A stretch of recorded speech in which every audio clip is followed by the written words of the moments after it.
Assalamualaikum warahmatullahi wabarakatuh. Halo Sobat Bang Abai, kembali lagi di channel Bang Abai di series Belajar Bahasa Pemrograman C, di mana di video sebelumnya kita sudah belajar tentang tipe data dan variabel. Nah, di video kali ini kita akan belajar tentang fungsi input dan output pada bahasa pemrograman C. Eh, Pada bahasa pemrograman C ini sendiri ada beberapa fungsi dasar yang perlu kita perhatikan. Salah duanya adalah fungsi untuk menampilkan output dan fungsi untuk mengambil input. Kita langsung bahas saja tentang fungsi menampilkan output. Kita buat filenya aja dulu, khusus fungsi output. Nah, di fungsi output itu ada beberapa fungsi yang terdapat pada bahasa pemrograman C. Nah, yang pernah kita gunakan adalah printf. Nah, itu adalah salah satu fungsi yang pernah kita gunakan. Nah, fungsi printf ini sendiri gunanya adalah untuk menampilkan output pada layar. Nah, fungsi printf ini terdapat pada library stdio.h. Maka dari itu, kalau kita ingin menggunakan printf, jangan lupa kita harus memasukkan library stdio.h. Langsung kita praktek aja. Kita masukkan include library-nya yaitu stdio.h. Fungsi printf ini sebetulnya ada struktur dasarnya. Struktur dasarnya pertama bisa dilihat. Nah, di printf itu printf adalah fungsi dasar. Fungsinya di titik 2 itu ada isinya, yaitu Bang Abai, itu adalah teks yang akan ditampilkan. Nah, yang ditampilkan adalah nantinya Bang Abai. Nah, setelah koma, kalian lihat itu ada titik 3, itu adalah sebuah tempat variabel atau tipe data yang akan kalian tampilkan. Itu sebetulnya opsional. Nah, kita langsung aja gunakan fungsi printf. Kita buat struktur dasarnya dulu. Return 0. Nah, kita buat fungsi printf. Misalkan Bang Abai. Nah, seperti ini. Coba kita jalankan. Kita buat filenya namanya output. Jangan lupa .c. Nah, ini seperti ini jadinya hasil dari fungsi printf. Kita coba gunakan contoh lain. Contohnya seperti ini. Misalkan printf telur saya ada, misalkan kita buat simbolnya D. Nah, di sini jangan lupa ini adalah tipe data atau variabel yang kalian ingin tampilkan. Misalkan ini desimal, saya pengen bilang telur saya ada 5 misalkan. Kita titik koma, coba kita lihat. Kita ini komen dulu. Kita lihat. Nah, seperti ini contohnya. Nah, jadi fungsi printf kegunaannya seperti ini. Ada beberapa yang perlu kita perhatikan pada saat kita menggunakan printf. Contohnya adalah penggunaan dari simbol itu sendiri. Nah, sebetulnya ada beberapa simbol yang perlu diperhatikan di fungsi printf. Bisa kita lihat simbol-simbolnya seperti ini. Nah, itu ada simbol C, yaitu kegunaannya simbol buat karakter, simbol S, simbol D, simbol I, simbol F, simbol O, simbol X, dan T. Sebetulnya simbol-simbol itu bisa dibilang adalah sebuah format specifier. Jadi gitu aja sih kalau misalkan fungsi printf. Nah, lanjut kita belajar fungsi output yang lainnya, yaitu fungsi puts. Fungsi puts ini sendiri kegunaannya adalah seperti printf, yaitu untuk menampilkan sebuah output. Tetapi ada bedanya.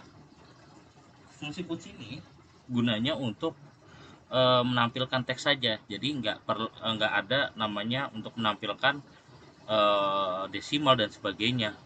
Jadi kalau misalkan puts ini formatnya adalah seperti ini, puts titik dua kutip kutip terus misalkan halo, seperti ini kegunaannya struktur dasar dari puts itu. Nah, kalau misalkan kita jalankan,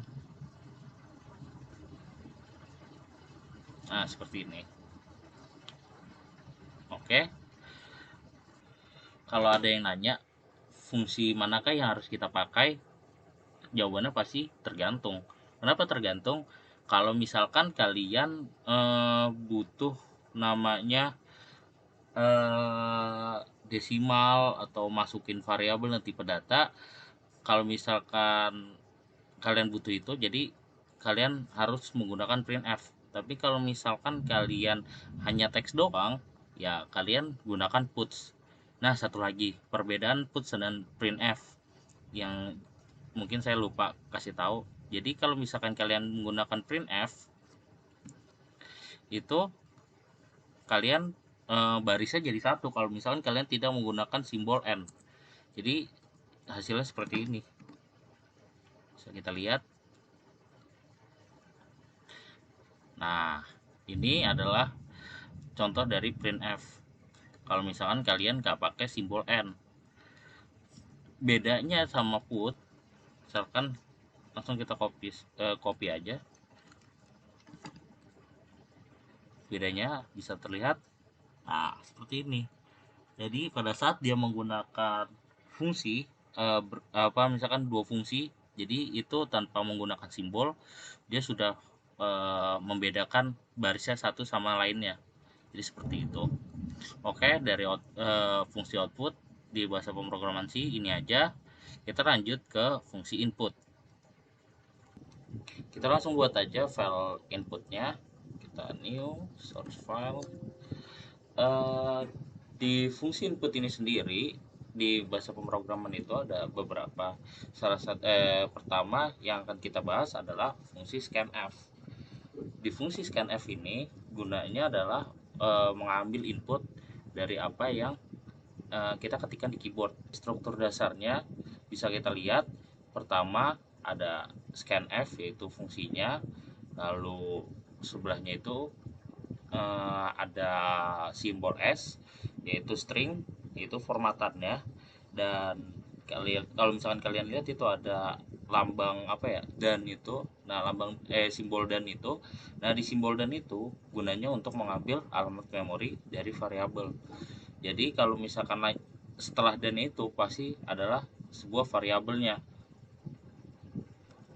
Nah, coba kita langsung aja praktekkan untuk scanf-nya itu.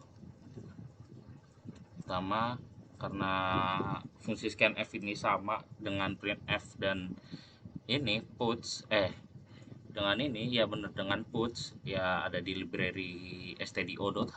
Jadi kita masukkan stdio.h.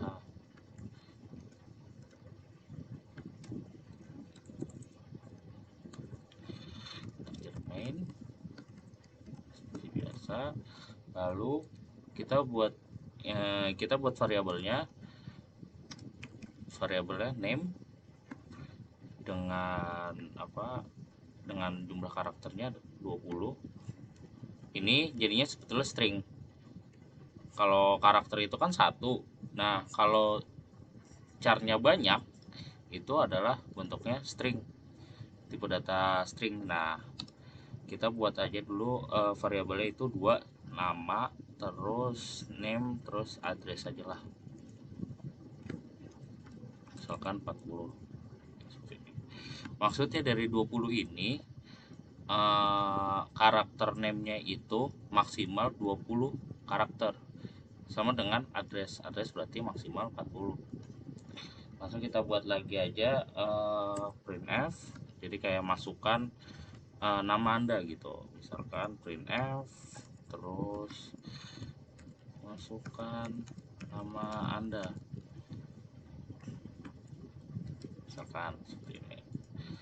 Terus kita dengan mengikuti format yang tadi, kita buat scanf nya. Scanf, jangan lupa sini karena kita bentuknya adalah string, jadi simbolnya adalah S. Formatnya sama kayak tadi, simbolnya dan lalu nama variabelnya yaitu name. Jangan lupa titik koma. Sama dengan address, buat printf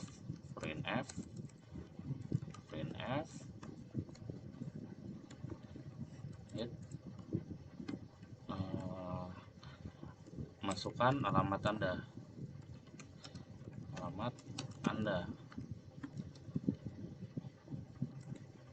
Scanf, jangan lupa ini karena bentuknya string juga, jadi simbol S dan simbol dan lalu variabel namanya address, jangan lupa titik koma. Nah, di sini bagaimana kita tahu kalau kita menginputkan sebuah data stringnya itu, ya kita menampilkan ya, yaitu caranya dengan menggunakan printf lagi. Kita buat pembatas saja, kalau ini adalah inputan, di bawahnya adalah outputannya, hasilnya itu hasil inputannya. Kita buat dulu printf, terus sebagai pembatas kita buat simbol M, terus gini aja, terserah berapa banyak, lalu di printf lagi.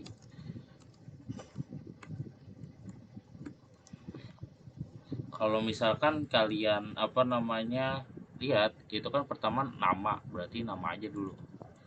Nama Anda adalah, nah di sini simbol S. Jangan lupa formatan untuk printf bagaimana, name variabelnya. Oh iya, jangan lupa ini kita buat ini aja karena jadi satu baris nantinya. Terus nama Anda adalah, lalu printf lagi, alamat Anda di string juga kan. Terus address, jangan lupa komanya, address titik koma return.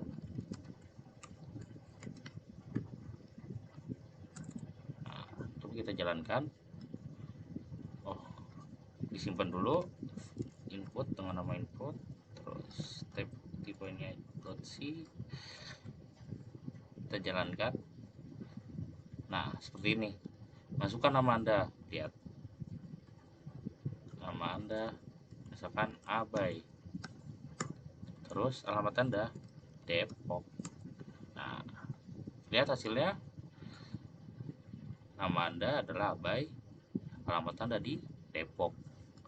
Oke. Nah, ada lagi format yang lainnya. Yang kedua adalah gets. Sebetulnya gets ini nggak rekomendasi, tapi kita pelajari aja nggak apa-apa. Kita komen aja untuk ini. Kita copy karena kita gunakan nantinya. Kita copy biar nggak ribet. Nah, kita sama kayak tadi konsepnya, tapi di sini gets itu struktur struktur datanya seperti ini. Bisa kalian lihat itu ada fungsinya yaitu gets, dan var itu langsung untuk menyimpan input itu sendiri variabelnya. Jadi kalau misalkan caranya langsung aja, kita ganti aja scanf nya.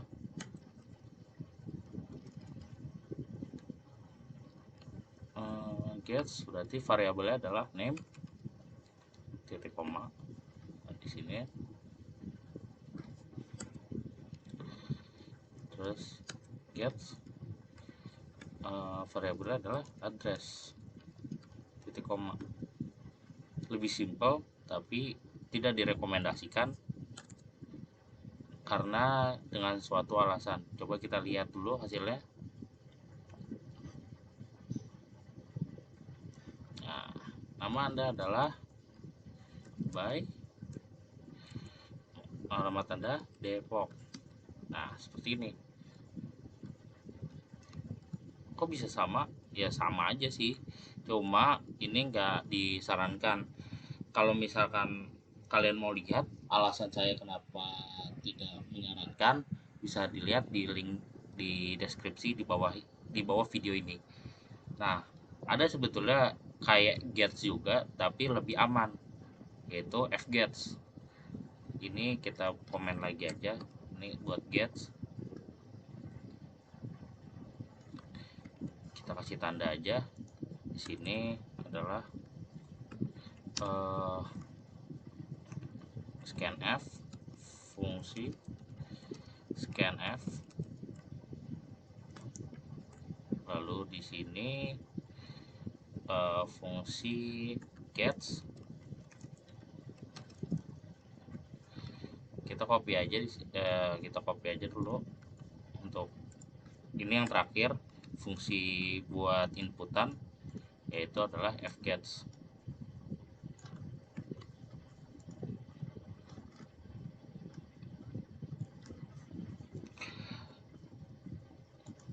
Di fungsi fgets itu, oh ya, kita hapus aja dulu gets ya.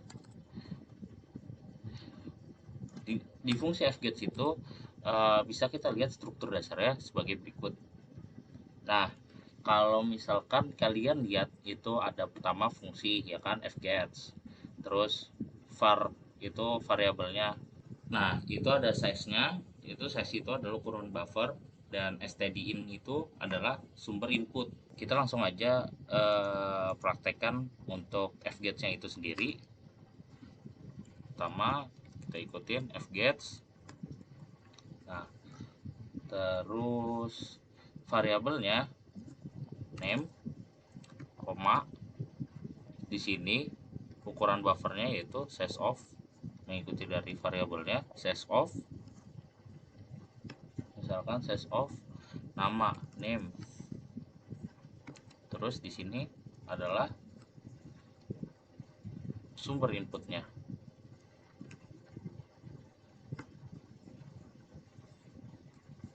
Kita langsung copy aja. Nah, di sini kita ganti address. Di sini juga sama, ganti address. Nah, coba kita jalankan. Nah, masukkan nama Anda, Abai. Terus alamat Anda di Depok.